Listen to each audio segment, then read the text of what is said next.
आज हम लोग भगवत गीता के अध्याय 3 के श्लोक संख्या 25 पर चर्चा करेंगे।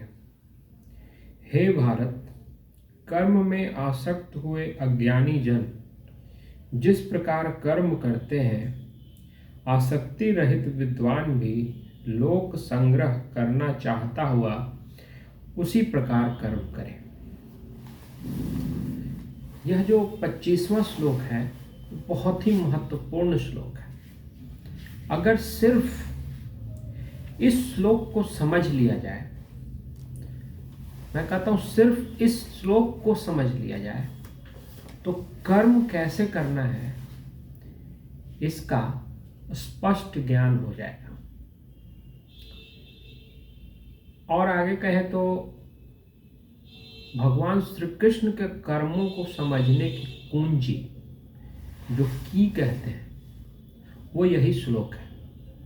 अगर इस श्लोक को हम लोग अच्छे से समझ लें तो भगवान श्री कृष्ण ने जो जो कर्म किए वो क्यों किए वो हमें एकदम समझ में आ जाएगा, और हमें किस तरह से कर्म करना चाहिए इसका भी पूरा ज्ञान हो जाएगा। तो आज का जो ये एपिसोड होने वाला है ये बहुत ही महत्वपूर्ण है। मैं तो कहूँगा ये सबसे महत्वपूर्ण में से एक है। इसको अगर किसी ने समझ लिया तो सारी गीता में जो कर्म किस प्रकार करना है ये कॉन्सेप्ट एकदम क्लियर हो जाएगा, और मन में जो बहुत सारे प्रश्न होते रहते हैं कर्म से संबंधित वो प्रश्न भी इस श्लोक को समझने के बाद एकदम क्लियर हो जाएगा, एकदम स्पष्ट हो जाएगा। तो सबसे पहले हम समझते हैं कि कैसे ये श्लोक जो है भगवान श्री कृष्ण के कर्मों को समझने की कुंजी है। तो अगर भगवान श्री कृष्ण के कर्मों को हम देखें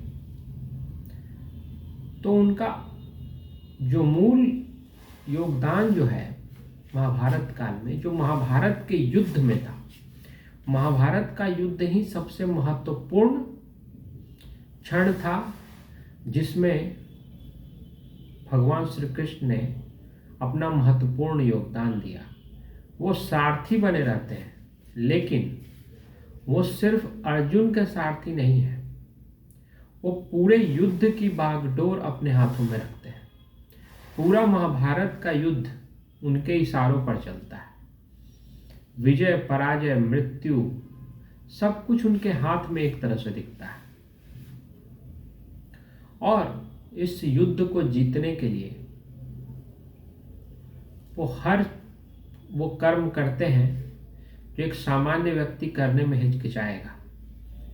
वो छल कपट भी करने से नहीं हिचकते। भीष्म पितामह का वध करना हो तो उसके लिए वो शिखंडी को खड़ा करने में बिल्कुल संकोच नहीं करते।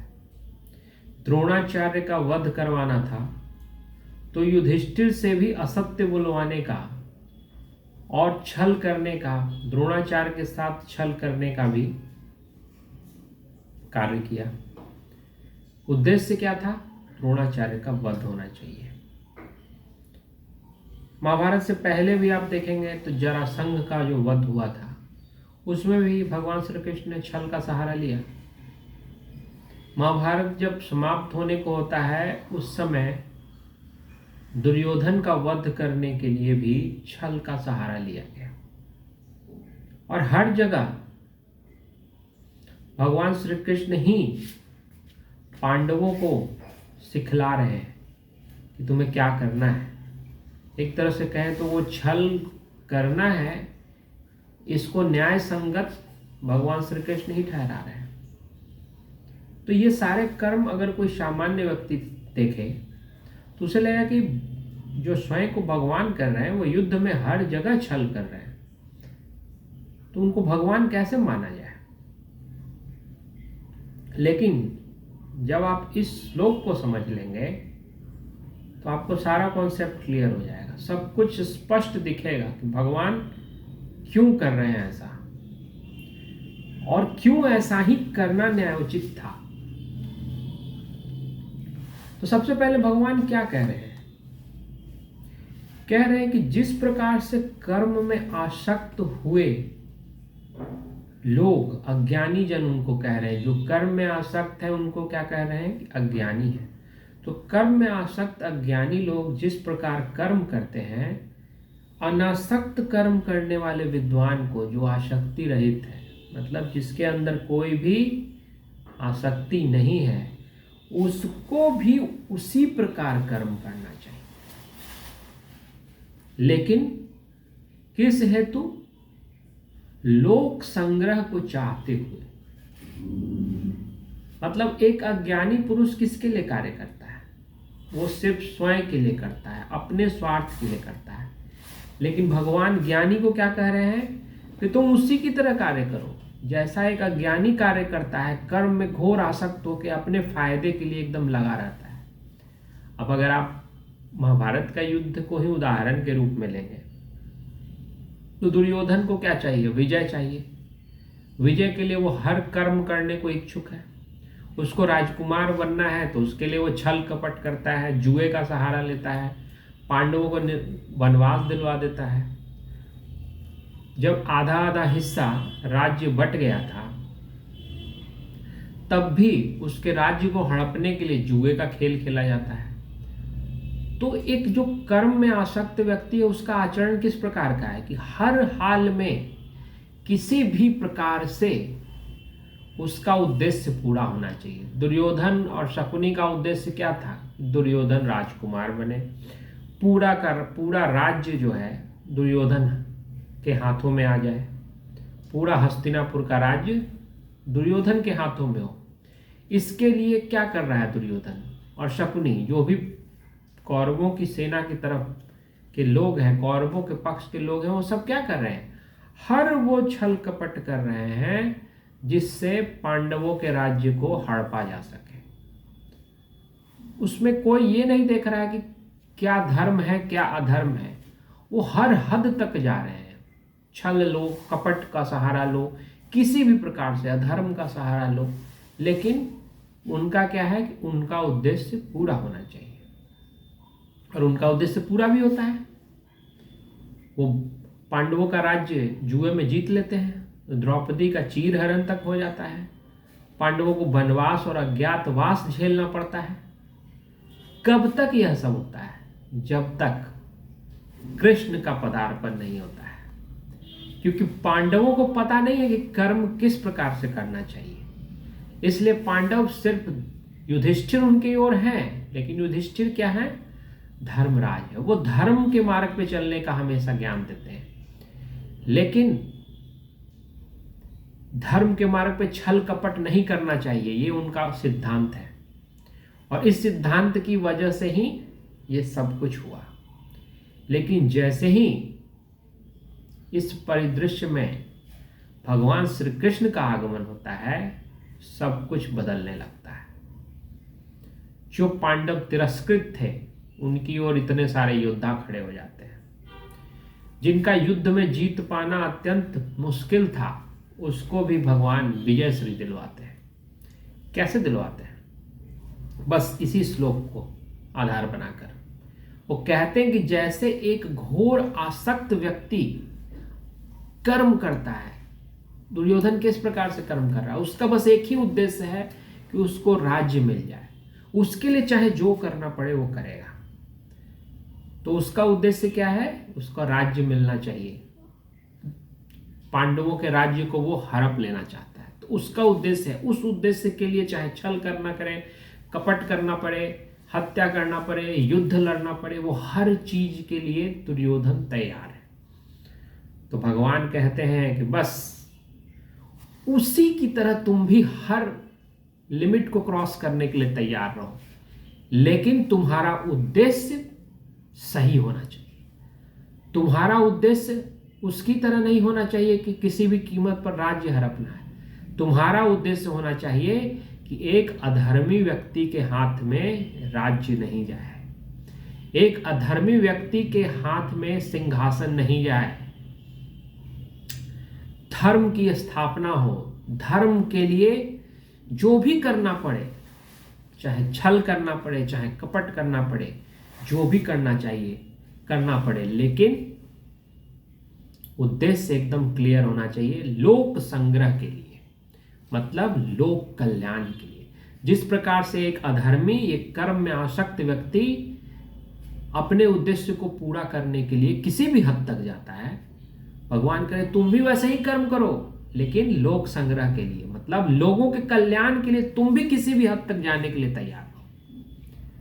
अगर पांडव धर्म के पक्ष में खड़े हैं तो उनको युद्ध में जिताना है, उसके लिए चाहे भीष्म पितामह का वध करवाना पड़े, चाहे द्रोणाचार्य का वध करवाना पड़े, लेकिन किसी भी तरह, चाहे छल का सहारा लेकर दुर्योधन को मरवाना पड़े, भगवान कहते हैं किसी भी हद तक जाना है, लेकिन उद्देश्य क्या होना चाहिए? लोक कल्याण। लोक कल्याण के लिए जिस प्रकार से एक अधर्मी व्यक्ति अपने स्वार्थ की पूर्ति के लिए किसी भी हद तक जाता है, वैसे ही एक ज्ञानी जन को जो अनासक्त है कर्म में, लोक कल्याण के लिए किसी भी हद तक जाना चाहिए।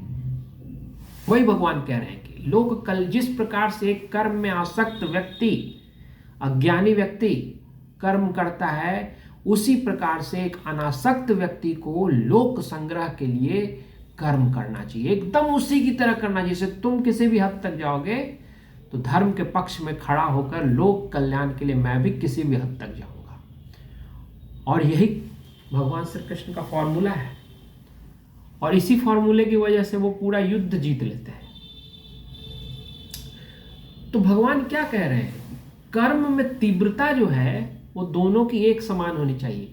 एक स्वार्थी व्यक्ति होता है जो स्वयं के लिए कार्य करता है, एक आसक्त व्यक्ति होता है, उसके कर्म की बहुत तीव्रता होती है, बहुत तीव्र तरीके से कर्म करता है, वो अपने उद्देश्य को पूरे करने के लिए जी जान लगा देता है। तो भगवान कह रहे हैं उसी की तरह तुम भी सीखो, तुम भी उसी की तरह कर्म करो, बस तुम्हारा इंटेंशन अलग होना चाहिए। तुम्हारा इंटेंशन लोक कल्याण होना चाहिए, और तुम्हारी उसमें कोई भी आसक्ति नहीं होनी चाहिए। यानी अनासक्त होकर उसी तरह से तुम भी घोर कर्म करो, लेकिन तुम्हारा इंटेंशन हमेशा अच्छा होना चाहिए, तुम्हारा उद्देश्य लोक कल्याण होना चाहिए। तो जब तुम लोक कल्याण के लिए इस प्रकार कर्म करोगे तो कभी भी तुम हार का सामना नहीं करोगे। आज अब आप देख सकते हैं, जैसे पांडव भगवान श्री कृष्ण के युद्ध में आने से पहले काफी कमजोर थे।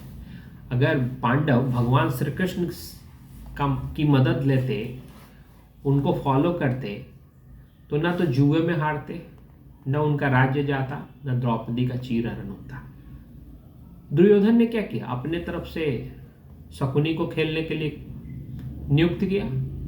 ऐसा कहा जाता है कि अगर भगवान श्री कृष्ण को पांडव नियुक्त कर लेते कि आप हमारी तरफ से खेलिए, तो शकुनी नहीं हरा पाता, कभी नहीं हरा पाता। कोई छल कपट उन पर नहीं जाता, क्योंकि वो खुद भी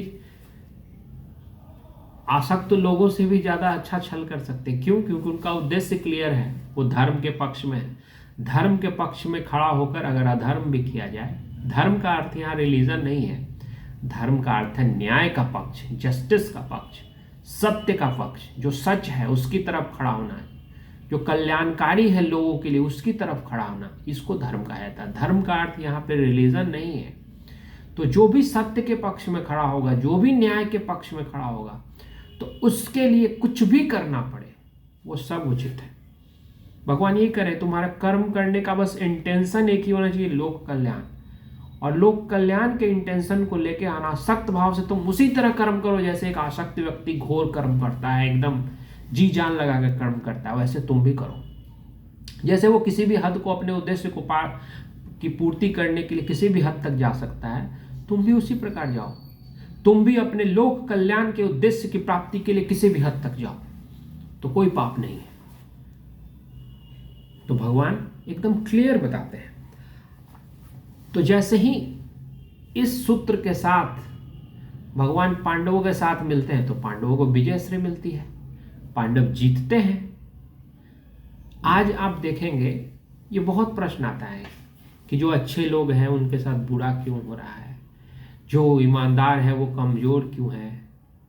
तो कारण यही है कि ईमानदार तो आप हैं, आप अच्छे भी हैं, नो डाउट, बहुत बढ़िया बात है, लेकिन जो एक बेईमान जिस हद तक जाता है अपने उद्देश्य को प्राप्त करने के लिए, अपने स्वार्थ की प्राप्ति के लिए, एक ईमानदार व्यक्ति वैसा नहीं करता, इसलिए वो कमजोर पड़ जाता है। अगर एक ईमानदार व्यक्ति भी अपने उद्देश्य को प्राप्त करने के लिए किसी भी हद तक जाने के लिए तैयार हो, बस उसका एक ही उद्देश्य हो कि सही होना चाहिए, तो फिर वो हारेगा नहीं। लेकिन यहाँ क्या है, एक बेईमान व्यक्ति किसी का मर्डर कर देता है, कुछ भी कर देता है, लेकिन एक ईमानदार व्यक्ति एक सुई भी नहीं हिला सकता, तो क्या होगा? तो वो निश्चित रूप से अन्याय जीत जाएगा, अधर्म विजयी हो जाएगा। तो धर्म को भी खड़ा होना पड़ता है, धर्म को भी अपने सही इंटेंशन के साथ, अपने सही उद्देश्य, लोक कल्याण को देखते हुए कर्म करना पड़ता है, और उस आसक्त व्यक्ति से भी तीव्र कर्म करना पड़ता है। अगर इस प्रकार से कर्म किया जाएगा तो कभी भी आपको अच्छे लोग कमजोर नहीं दिखेंगे, न्याय कभी भी हारता हुआ नहीं दिखेगा, क्योंकि न्याय को जीत तभी मिलेगी जब कृष्ण के इस सूत्र को याद करके कृष्ण के फॉर्मूले पर काम करना होगा। अगर हम कृष्ण के इस सूत्र को भूल जाएंगे तो फिर न्याय और सत्य हर जगह पराजित होता चला जाएगा। लेकिन इस सूत्र को याद करके अगर हम कार्य करेंगे तो न्याय को भी विजय श्री ही मिलेगी, जिस प्रकार से पांडवों को विजय श्री मिली। भगवान श्री कृष्ण ने दिखाया कि धर्म की स्थापना के लिए अधर्म करना भी गलत नहीं है। अगर एक व्यक्ति का राजा बनना प्रजा के लिए विनाशकारी है तो वैसे राजा को नहीं बनने देना चाहिए, और उसके सपोर्ट में जो भी आएंगे उनकी हत्या नहीं है, वध है। तो द्रोणाचार्य हो, चाहे भीष्म पितामह हो, चाहे दुर्योधन हो, या और भी कर्ण हो, कोई भी बड़े से बड़ा योद्धा है, अगर वो सत्य के खिलाफ खड़ा है तो उसका वध करने के लिए भगवान संकोच नहीं करते हैं, और उसके लिए छल कपट का भी सहारा लेते हैं, क्योंकि उसमें से एक भी ऐसा योद्धा नहीं था जिसके साथ अगर छल नहीं किया जाता तो उसको हराया जा सकता है। अगर कर्ण के साथ छल नहीं किया तो कर्ण को कभी अर्जुन नहीं हरा पाता। अगर भीष्म पितामह के साथ छल नहीं किया जाता, भीष्म पितामह को कभी पराजित नहीं किया जा सकता था। दुर्योधन को भीम कभी नहीं हरा सकता था अगर उसके साथ छल नहीं किया सकता। तो अन्याय का पक्ष तो इतना मजबूत था कि अगर उसके साथ न्यायपूर्वक लड़ा जाता तो महाभारत में कभी भी पांडवों की विजय हो ही नहीं सकती थी। तो भगवान ने उसी समय फॉर्मूला दिया कि जिस प्रकार से वो कार्य करते तुम भी उसी प्रकार से करो। अगर वो छल कपट का सहारा ले, तुम भी, बस तुम्हारा इंटेंशन क्या होना चाहिए? लोक कल्याण, धर्म की स्थापना। अगर उसके लिए तुम छल कपट या किसी भी तरह का कर्म करते हो तो वो कोई गलत कर्म नहीं है। तो कर्म जिस प्रकार से एक आसक्त व्यक्ति करता है उसी प्रकार से कर्म करना चाहिए, लेकिन भाव अनासक्त होना चाहिए और उद्देश्य लोक कल्याण का होना चाहिए। आज इतना ही।